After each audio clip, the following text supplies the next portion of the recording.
Alors, soyez-vous tous la bienvenue à l'émission d'aujourd'hui.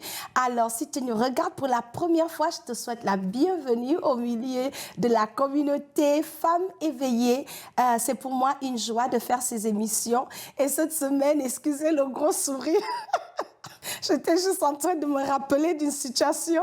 Je vais vous raconter la blague, mais d'abord, je vous encourage à vous abonner. OK, abonnez-vous.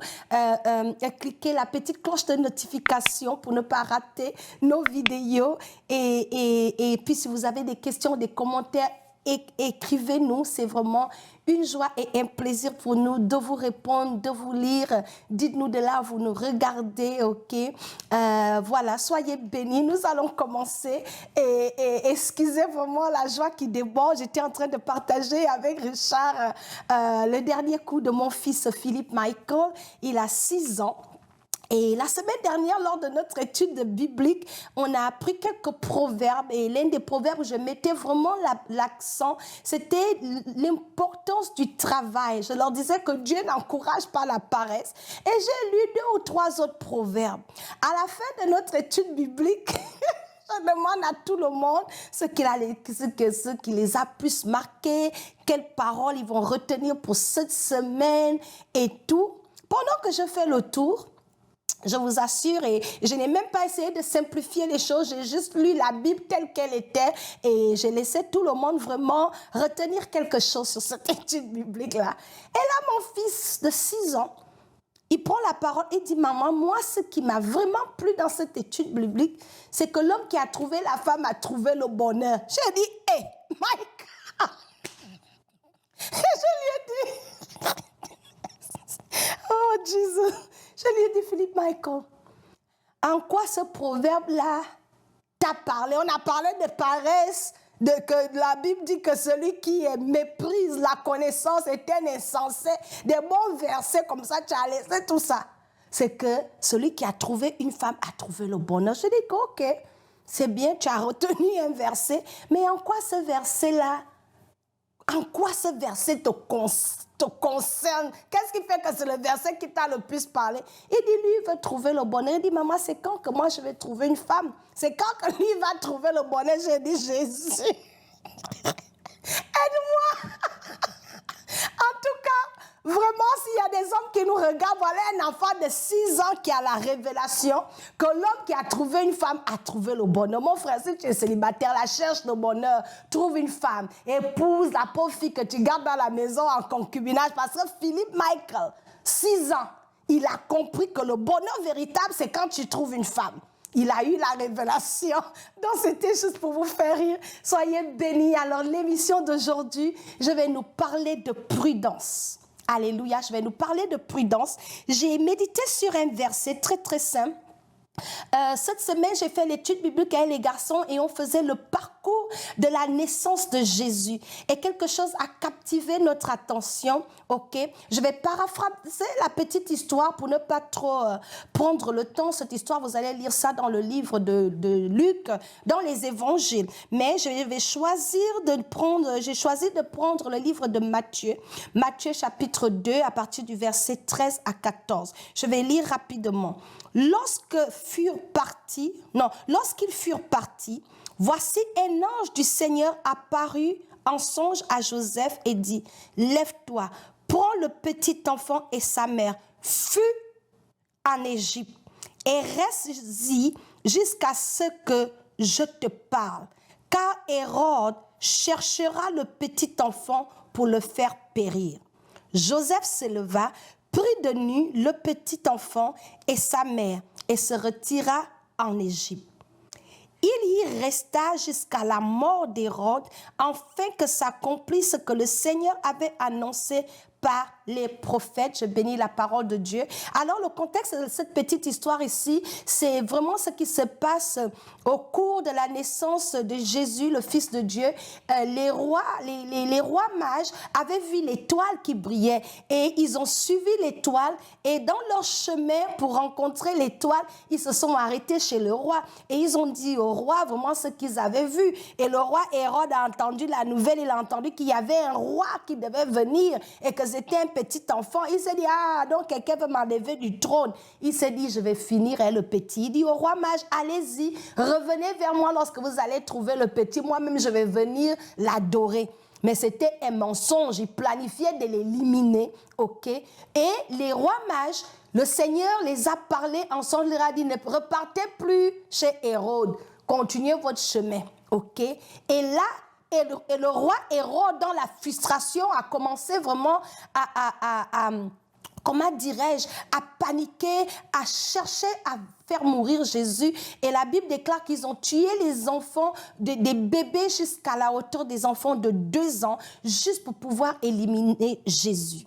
Donc, dans cette histoire, dans toute la mascarade qui s'est passée, dans tout le massacre des bébés, Jésus a été épargné. Et comment est-ce que Jésus a été épargné? Dieu a donné l'instruction et a demandé à Joseph, prends l'enfant, fuis en Égypte.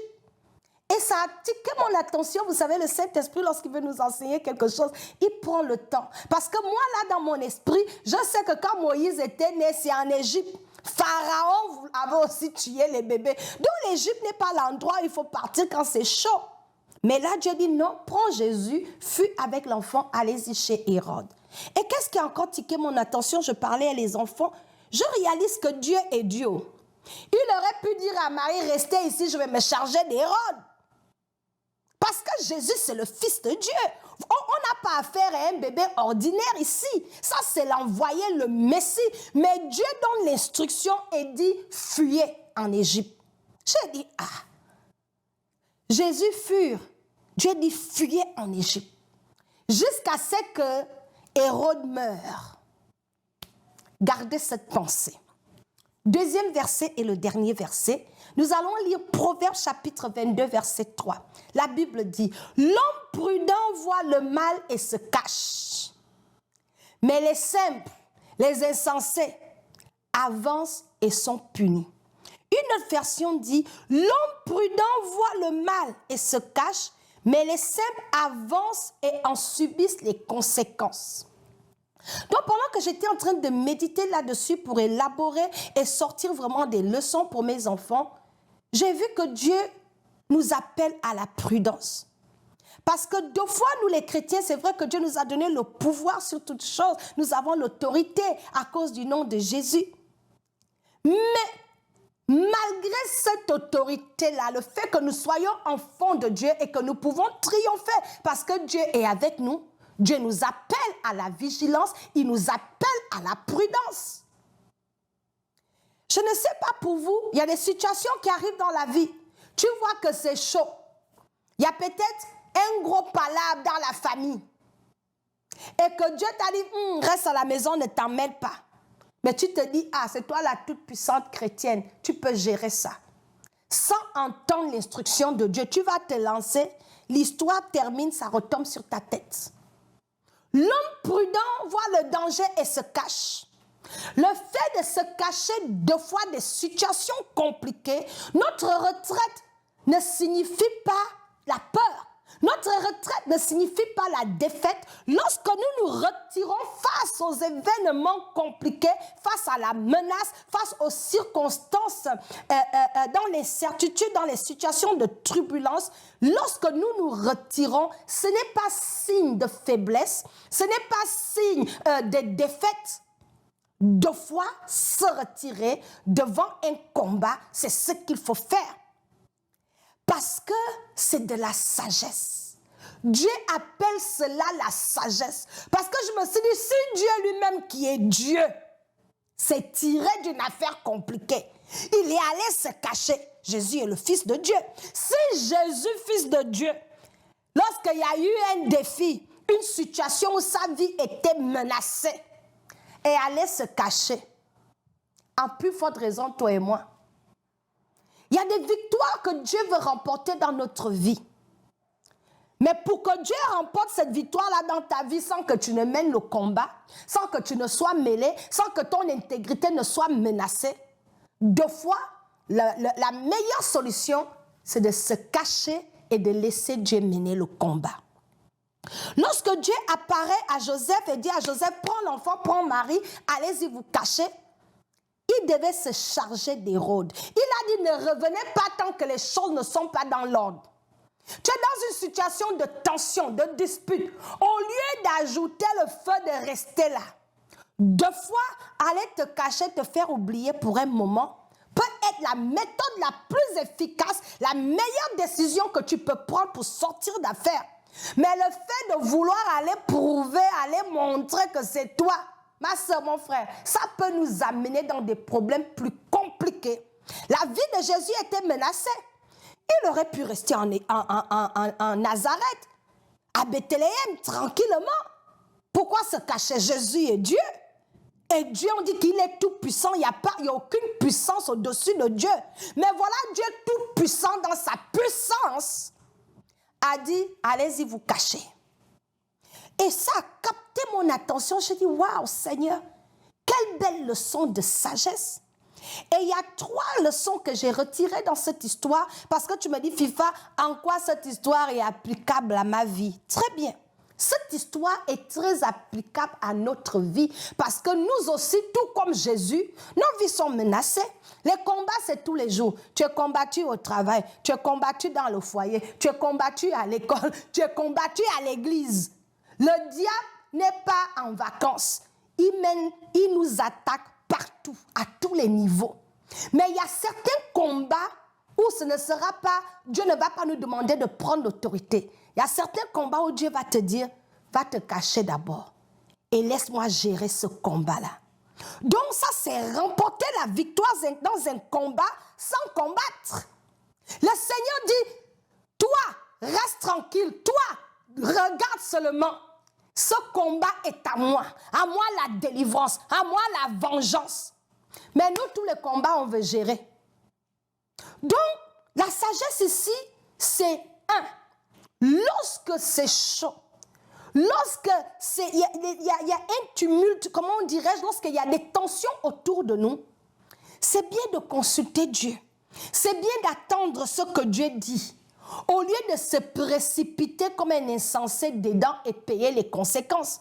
Deux fois, tu vas aller te précipiter et tu vas aller dire ce qu'il ne faut pas dire. Deux fois, tu vas aller te précipiter et tu vas prendre la mauvaise décision. Deux fois, tu vas aller te précipiter et tu vas prendre une action qui va causer des dégâts irréparables. Donc, quand il y a les tensions, si Dieu ne t'a pas dit, prends autorité là. La meilleure chose à faire, mon frère, ma soeur, va d'abord te cacher. Et laisse le Seigneur mener ce combat pour toi. Alors voici les 3 clés que j'ai ressorties lorsque j'enseignais aux enfants. C'est que le discernement et la sagesse. Première clé, le discernement et la sagesse. C'est très important face aux tensions de la vie. Tu as une tension. La première chose, c'est de discerner. Est-ce que je peux gérer ça ou pas? Tu discernes. Seigneur, comment est-ce que je dois réagir face à cette situation? La sagesse va t'amener à prendre la bonne décision et à entreprendre une action qui pourra te sortir d'affaires. Mais si tu ne discernes pas et si tu n'agis pas selon la sagesse de Dieu, tu peux empirer les choses. Donc, reconnaître vraiment les risques que, ça c'est une situation, il y a des risques. Dois-je attendre? Qu'est-ce que je dois faire? Consulter Dieu. La deuxième chose, c'est la préparation. Le temps de se préparer, prendre les précautions. Quand nous prenons les précautions face à une situation, ça ne signifie pas qu'on manque de foi. Non, ça ne signifie pas qu'on manque de foi. Quand on décide d'agir dans la sagesse pour dire, je me retire dans ça là, je ne vais pas ouvrir ma bouche dans ça là, je ne vais pas réagir dans ça là, ce n'est pas parce que tu manques de foi. C'est prendre les précautions. Alléluia. L'autre chose, en prenant les précautions aussi, ça nous amène à évaluer, à planifier pour bien mesurer les conséquences. La Bible dit qu'un homme, avant de construire une maison, est-ce qu'il ne s'assoit pas d'abord pour évaluer les coûts? Pour savoir si tu as les moyens, avant d'aller payer le terrain, et tu as payé le terrain, as-tu les moyens d'achever la maison ou pas? Un homme, avant de se jeter dans une guerre, est-ce qu'il ne s'assoit pas d'abord pour évaluer? Est-ce que j'ai les armes? Est-ce que j'ai une grande armée avant d'aller déclarer la guerre aux voisins? Plusieurs fois, nous le faisons. Tu es un oncle sorcier dans la famille. Et c'est toi, parce que tu as accepté Jésus, sans la permission de Dieu, sans avoir écouté le Saint-Esprit, tu vas aller confronter un vieux sorcier de la famille sans instruction divine. De fois, il y a plusieurs personnes qui se sont cassées le nez au nom de « je suis enfant de Dieu, je vais aller prouver ». Est-ce que Dieu t'a envoyé? Lorsque Dieu ne nous a pas donné l'instruction, lorsque Dieu ne nous a pas donné le feu vert et qu'on se jette au nom de Dieu, on peut subir des conséquences. Ce n'est pas parce que Dieu n'est pas puissant, mais c'est parce que toi-même, tu t'es levé sans consulter Dieu et te trouvé dans un mauvais combat. Le dernier point que je vais souligner ici, c'est que nous devons apprendre de nos erreurs. Apprendre de nos erreurs. Tu as déjà remarqué que tu es allé prendre des actions dans une situation dans ton bureau. Aujourd'hui, c'est retombé sur toi. Cette expérience-là doit te servir dans la vie que prochainement, quand c'est chaud, tu vas te cacher. Parce que la dernière fois que tu t'es mis en tête de, comment dirais-je, de front line, comme on dit en anglais, ça t'a coûté cher. Donc, cette expérience-là peut te servir dans l'avenir et déterminer l'attitude que tu devrais avoir face aux situations de crise, aux situations de tension, aux situations de menace. Aux situations de menace. Tu es dans une situation compliquée, au lieu d'aller prouver, cache-toi d'abord et laisse le Seigneur mener ton combat. Donc, c'était le message d'aujourd'hui. Appliquons ce principe-là, que ce soit dans nos foyers, dans nos maisons. Deux fois, tu as un conflit avec ton mari. Tu vas venir mettre le feu. Ma soeur, peut-être, tais-toi. Et laisse le Seigneur mener ce combat-là. Peut-être attends qu'il se calme. Ne parle pas la nuit quand c'est chaud. Ramène le sujet peut-être dans une semaine, quand les esprits sont calmés. La belle famille a dit quelque chose. Ne prends pas le téléphone. Oui, ta mère se prend pour qui? J'ai aussi une mère. Tu commences à insulter la belle-mère. Ma soeur, ça peut te coûter les catastrophes. Peut-être prends les coups, assois-toi, va prier. Seigneur, je fais comment? Je réponds à la belle-mère ou je me tais. Le Seigneur va te dire quoi faire. Quand c'est chaud là, nos pensées, on est mélangés. Dieu dit, le sage, l'homme prudent voit le danger, il se cache. C'est les insensés qui font qu'à chaque situation, on prend déjà l'action, on est déjà dans la colère, on est déjà en train d'entreprendre avec notre propre intelligence. Notre intelligence, notre sagesse, ça peut nous laisser tomber. La sagesse de Dieu est la véritable sagesse qui peut nous aider dans les situations de crise de la vie. Es-tu en crise en ce moment, mon frère, ma soeur? Peut-être tout ce que Dieu te dit dans cette vidéo, c'est que cache-toi pour un moment. Ferme la bouche, ne dis rien, ne fais rien. Attends. Et Dieu va se charger de tuer Hérode. Quand Hérode sera calme, quand Hérode ne va plus exister, il va dire maintenant tu peux retourner. Maintenant tu peux reprendre les choses en main. Alléluia. Donc c'était l'émission d'aujourd'hui. Soyez bénis et gardons la prudence. Soyons des femmes et des hommes prudents face aux situations de crise. Consultons Dieu, attendons-nous à l'instruction de Dieu avant d'agir, avant de décider et avant de parler. Ça va nous aider. Soyez bénis. Merci.